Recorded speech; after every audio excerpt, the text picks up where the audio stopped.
Hello and welcome to ActivTrades biggest market movers. Today I'll be looking at the euro against the US dollar. I'll be discussing the recent trading history in this currency pair, and I'll also be trying to identify the key technical areas. So last week we had a move up to around the 112.50 area on the non-farm payrolls.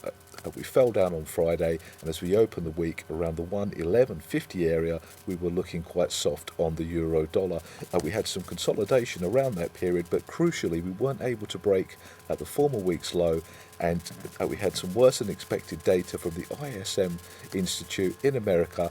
and that's given the euro a spike, and it was currently sitting around last week's high around the 112.50, and that's also a crucial pivot for this week. If we have a look at the key events on the calendar, it's really the ECB meeting, which is today, and traders will be looking at that for guidance, and I believe that we're sitting at a crucial point for the euro dollar now. So if we have a look really at what's in front of us on a 2-hour chart, you can see there you've got the three lower lows on the euro, and it's sold off, and here we've got the two higher highs that the euro has made there, and we may potentially come down to the 111.80 to 70 region, and if we test that and we hold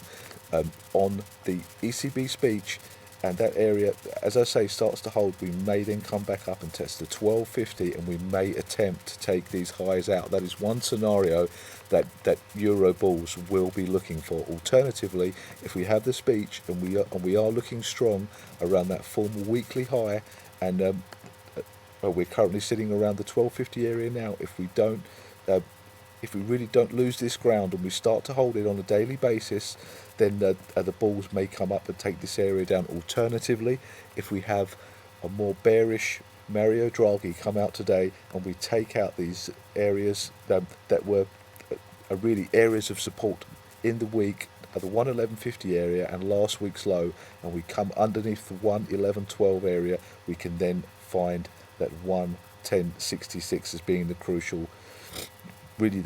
ground for the bears, and that may start to change the dynamic. And of course we've seen a weaker US dollar against a lot of other pairs, and this may now be the time for the euro to make its move one way or the other after really a directionless summer, and we can say that of a lot of other currency pairs as well. So I think if we do start to take out that 113.40 area and close above there comfortably, and that starts to act as crucial support, turn resistance, we can then turn our eyes to the crucial 114.65 area, which really may be a testing ground for the euro bulls. And of course later on in the month we do have the Janet Yellen interest rate decision, and that may slow trading down, but for the time being the 14.60 area, which has been crucial for the euro dollar for so long, may be a testing ground, and of course these highs need to be taken out. But at the moment we're sitting at the crucial 112.50 pivot, and I think today's speech will be particularly interesting for the euro traders, and we can get some much needed direction on the euro. Thank you very much. This has been ActivTrades biggest market movers.